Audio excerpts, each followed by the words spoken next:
안녕하세요. 제리 선생의 노노북입니다.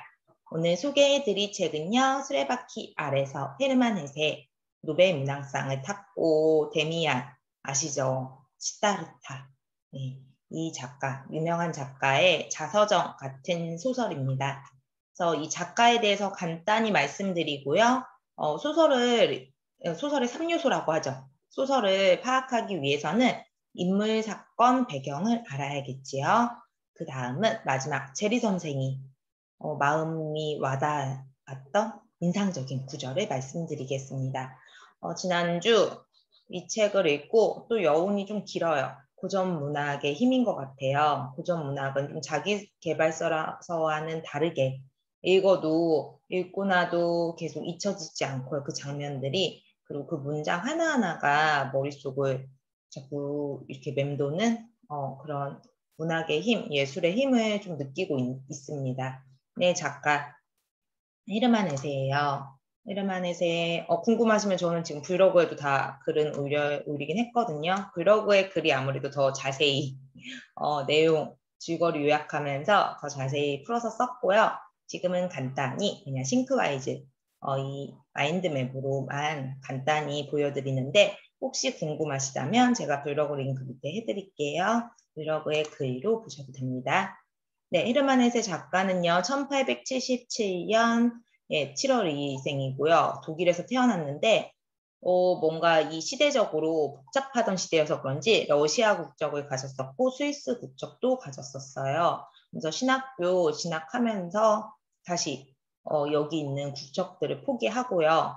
그리고서는 학교에 입학을 했는데 그 당시에 신학교를 입학한다는 거는 공부를 그 동네에서 엄청 잘했다는 얘기예요. 그 동네에 뭐 1명, 2명이나 갈 정도로 뛰어난 인재였기 때문에 신학교에 진학을 했고요. 하지만 신학교 생활이 이 수레바퀴 아래서처럼 기숙사 생활이잖아요. 수도원 생활. 그러다 보니 거기에서 이 한창 사춘기 시절 아이들이 같이 함께 생활을 해야 되는데 거기에서 적응을 못한 것 같고 아니면 이 신학에 대한 이런 뭐라고 표현할까요? 이 작품을 읽으면 그런 부분들이 있거든요. 이 작가가 이 신학에 대해서 어떻게 생각을 하는지, 이 종교에 대해서 어떻게 생각을 하는지 그 부분이 좀 느껴져요. 그러다 보니 자기 자신의 자아랑 뭔가 이 종교적인 갈등도 좀 있었을 것 같고 어쨌든 마음을 잡지 못하고 이건 저의 추측입니다. 그렇다고요. 네, 책 읽어보시면 그냥 느껴져요. 그리고서는 15살에 자살까지 시도할 정도로, 네, 그리고 신경쇠약에 걸리고, 그래도 부모님들이 굉장히 노력을 한 것 같아요. 그 시계 공장이랑 서점에서 일하다가 이제 새로운 꿈이 생기죠. 시인이 되겠다 하면서 글쓰기를 쓰면서, 네, 글쓰기를 하면서, 그러면서 헤르만 헤세가 안정을 찾기 시작합니다. 그래서 헤르만 헤세 같은 경우는 그래도 글쓰기를 통해서 극복을 하거든요. 근데 수레바퀴 아래서 주인공 한스는 이걸 극복을 못해요. 어찌 보면 한스가 여기에 헤르만 헤세 작가의 모습이거든요. 자기 10대 때에 힘들었던 그런 모습. 그런 게 다 들어가 있는데 왜 헤르만 헤세가 수레바퀴 아래서 왜 한스를 왜 결말에서 죽게 했는지 그것도 궁금해지고요. 네. 1차 세계대전이 일어나니까 헤르만 헤세는 또 입대를 원했지만 이게 되게 약했던 몸인가 봐요. 그리고 고도근시 이래저래 부적격 판정을 받고 그래갖고 원하는 대로 좀 잘 안 됐던 게 많았던 것 같아요. 네, 이런 게 다 글 속에 들어가 있고요. 데미안 멋진 구절 진짜 많죠. 네, 그래서 그 당시 젊은이들한테 커다란 파동을 일으키면서 이 데미안으로 엄청 유명한 작가가 됐고요. 그 다음은 시다르타. 어찌 보면 이 헤르만 헤세의 10대, 20대, 뭐 한 4, 50대 이런 식으로 저는 이 작품들을 보고 있거든요. 투레바키 아리서가 헤르만 헤세의 10대 모습, 데미안이 20대 모습, 그다음에 시다르타 같은 경우는 조금 더 나이가 든 40대로 봐야 되나? 그 정도의 모습? 뭔가 성숙한 그런 느낌들이 소설을 통해 느껴져요. 네, 노벨 문학상을 타셨고요. 그리고 1962년에 이제 돌아가십니다. 그렇다면 수레바퀴 아래서가 언제를 배경으로 하고 있냐면요. 나와라. 아이고 나와라. 배경 글씨가 세로로 됐어요. 이거는 제가 의도한 건 아닌데. 네. 그래서 이때가 19세기거든요. 헤르만 헤세의 어린 시절로 저는 유추를 하고 있고요. 독일의 조그마한 마을이에요. 그냥 헤르만 헤세가 태어났던 그런 마을을 배경으로 하고 있고요. 예, 독일이랑 한국이랑 조금 다른 게 교육제도가 독일 같은 경우는 초등 저학년 때 기초교육 받고 고학년 때 직업, 진로에 대한 거를 어느 정도 선택을 한 다음에 그래서 이 수레바퀴 아래서의 한스 같은 경우는 공부를 잘했기 때문에 하지만 돈이 별로 없어요. 그래서 이 국가에서 아니면 뭐 동네, 뭐 장학생 뭐 이런 식으로 지원을 받기 위해서는 신학교로 갈 수밖에 없다는 그렇게 좁은 길로만 가야 한다는 이렇게 표현이 되어 있고요. 좀 김나지움이라고 해서 인문계 고등학교 같은 경우는 돈이 많이 들었나 봐요. 그래서 여기 인문계 고등학교 김나지움을 갔다가 대학을 입학하고 그리고 나머지 친구들은 직업 준비하고 실업받고 이렇게 가는 형태인데 우리나라 같은 경우는 어찌됐든 일반고를 가든 특성화고를 가든 대학을 가죠. 그리고 또 뭐 일하다가 특성화고를 나와서 좀 일하다가도 어찌됐든 뭐 대학교 또 교육을 받죠. 그리고 저희 나라는 유난히 대학교를 많이 가는 나라이잖아요. 그래서 앞으로 제가 지난번 영상처럼 프로페셔널 스튜던트 그 대학에 대한 비판도 많고 앞으로 우리가 어떻게 자녀를 교육해야 될까 하는 부분 보시고 또 고민을 해보셨으면 좋겠어요. 그리고 독일이랑 우리나라의 교육 과정이 좀 다르고 이 당시 수레바퀴 아래에서 같은 경우는 한스가 홀아버지, 어머니가 안 계시고, 이 아버지 밑에서 넉넉하지 않은 살림이기 때문에 신학교를, 그러니까 자기가 원해서 간 건 아니에요. 그냥 당연히 이쪽을 가야 된다고 생각해서 간 거예요. 왜 똑똑한 애들은 여기 가니까. 그랬다가 한스는 이제 신학교 생활, 수도원 생활을 하면서 이 헤르만 하이러라는 친구를 만나죠. 정말 다른 친구예요. 이 친구는 좀 부잣집 아들이기도 하고 되게 똑똑하고 이 시인이에요. 천재 시인이라는 표현을 해야겠죠. 그래서 감수성도 되게 예민해서 우울한 감정이 있다가 또 그 다음은 뭐 자유롭게 표출을 하고 한스는 굉장히 섬세하고 좀 자신을 드러내는 게 힘든 아이인데 하이러는 그런 친구가 아니거든요.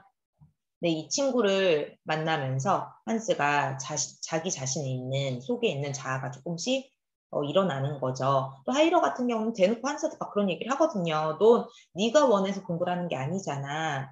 넌 그냥 아버지가 무서워서 하는 거고 넌 그냥 1등이 하고 싶어서 하는 거잖아. 막 이런 식으로 한스를 하이러가 친하면서 얘는 다 아는 것 같은 애거든요. 그래서 굉장히 비판도 하고 한스가 이 속에서도 되게 힘들어해요. 이 아이를 좋아하지만 너무 다르니까. 그러다가 하이러가 학교에서 퇴학을 당해요. 이제 학교에서는 안 되겠다. 물을 흐린다는 아이인 거죠.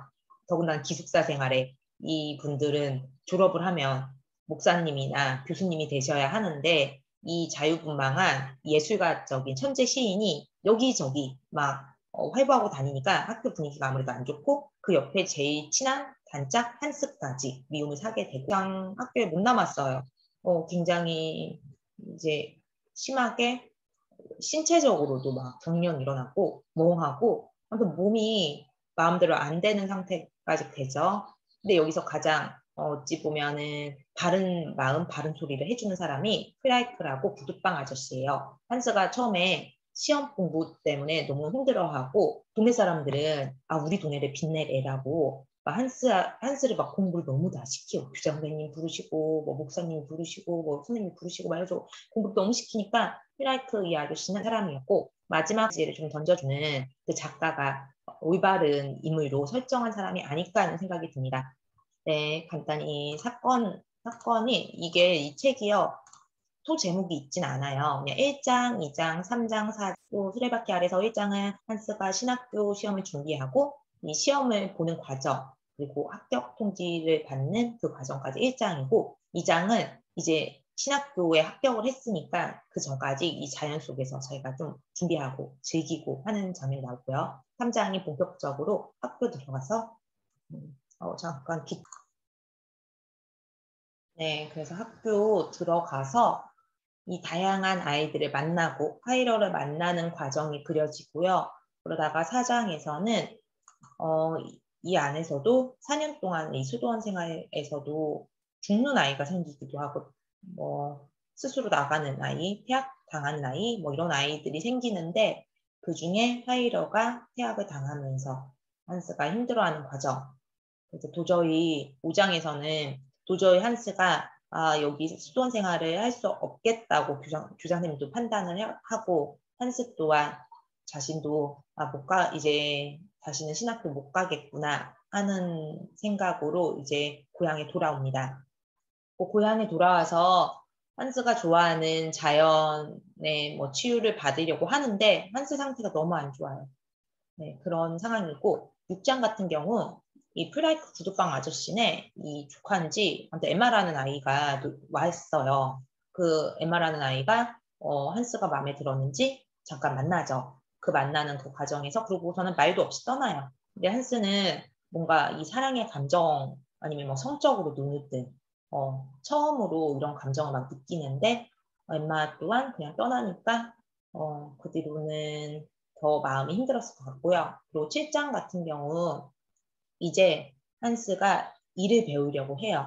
다른 친구들처럼 자기도 기술을 배우고 해서 그래서 무슨 숙련공이었는데 아무튼 그런 직업을 갖기 위해서 막 손 아픈데 한 번도 안 해본 일을 막 하느라고 노력을 하고 이 사람들과 회식을 하다가 술을 자신의 몸을 모르는 거죠. 그냥 진탕 먹어요. 비틀비틀 막 토하고 그러다가 강에 빠져갖고 죽거든요. 그래서 의문이에요. 이게 한스가 자살을 한 건지 아니면 발을 헛디뎌서 그냥 죽은 건지 술을 많이 먹어서 목이 마르서 강물에 이렇게 물 마시다 빠져 죽은 건지 알 수가 없어요. 어쨌든 한스는 죽으면서 끝이 납니다. 아무래도 이 소설은 수레바퀴라는 의미가 가장 중요할 것 같은데 이거를 무엇으로 보느냐는 독자의 몫일 것 같아요. 처음에 수레바퀴가 신학교 시험이었다면 헤르만 하이러일 수도 있고 아버지일 수도 있고 글쎄요. 저 그냥 여기서 정리하고 말하는데 그거 아니더라도 우리 인생 자체가 수레바퀴처럼 이렇게 계속 가고 있어서 이 소설은 이 한스가 수레바퀴 밑에 있는 달팽이인데 결국 수레바퀴에 깔려서 죽은 것으로 그려지거든요. 이 수레바퀴라는 거 각자의 상황에서 다 가지고 있을 것 같아요. 그거 한번 고민해 보셨으면 좋겠고 우리 아이들 같은 경우도 어떤 수레바퀴가 지금 아이들을 힘들게 할까 하는 생각을 합니다. 네, 인상적인 구절은 처음 앞부분에 1장에서 한스가 시험을 자기는 떨어졌다고 생각을 해요. 너무 못 본 거예요. 그러니까 스스로는. 근데 결과는 2등으로 입학을 하는데 한스가 자기가 너무 시험도 못 봤고 김나지움 학교에 가도 되는지 아버지한테 물어봐요. 자기 여기 신학교 떨어지면 인문계 고등학교 가도 돼요? 했더니 아버지가 불같이 화를 내면서 욕을 해대면서 뭐라고 해요. 그 이유가 아버지가 신학교 가면 공짜인데 김나지움은 돈이 너무 많이 드니까 저런 녀석이 다 있나 하는 그런 말투가 막 계속 나오거든요. 근데 이 아버지 또한 한스가 신학교에 들어가야지 자신이 돈에 대해 걱정이 없는데 우리 집은 가난한데 애가 똑똑하고 결국 신학교 떨어지면 대학교 공부를 시켜야 되나 이런 마음이 들었을 것 같기도 해요. 근데 그게 예상하지 못한 시기에 한스가 자기 신학교 떨어지면 김나중 가도 돼요? 이 소리를 했다가 진짜 불같이 화를 내고 한스는 반 시간 동안 나는 그냥 신학교도 떨어지고 김나중도 못 가면 뭐 하지? 하는. 그저 신학교 공부를 위해 하루에 14시간씩 공부를 했는데 갑자기 나 이제 뭐 하지? 하는 거. 근데 우리 대학교 입학해서 이러지 않았어요? 수능 시험 막 열심히 보고 막 대학교 입학 원서 막 내러 다니고 대학교 입학해서 뭔가 꿈 같은 꽃 같은 인생이 펼쳐질 줄 알았는데 대학교 갔더니 저 이럴 때도 많았던 것 같아요. 뭐 하지? 그랬던 이런 그냥 멍하니 있는 그 상태? 한스의 모습이 그려졌고요.